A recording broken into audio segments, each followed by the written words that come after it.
প্রথমবারের মতো টি-20 বিশ্বকাপের সেমিতে খেলার হাতছানি। ১২ ওভার ১ বলে করতে হতো মাত্র ১১৬ রান, অথচ সেই সুযোগটি নেয়নি বাংলাদেশ। এমনকি আফগানিস্তানের কাছে বৃষ্টি আইনে ৮ রানে হেরে বিশ্বকাপ মিশন শেষ করে টাইগাররা। এমন হারের পর সামাজিক যোগাযোগ মাধ্যমে নিজের ক্ষোভ প্রকাশ করেন বাংলাদেশ দলের সাবেক অধিনায়ক মাশরাফি বিন মুর্তজা। তিনি লিখেছেন, লিটনের ইন্টেন্ট আর নন স্ট্রাইকারের নীরবতা দেখে বোঝা যায় লিয়ার কোনো মেসেজ ব্যাটিং ইউনিটের কাছে ছিল না।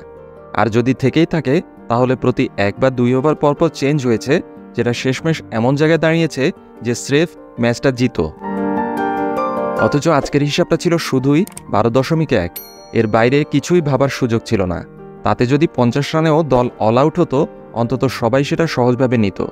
আর যদি এই ম্যাচ জিততাম, তাও বিবেকের কাছে হেরে যেতাম। এই ম্যাচ আর ১০টা ম্যাচের মতো ছিল না আমাদের জন্য, এটা ছিল ইতিহাস গড়ার সমান।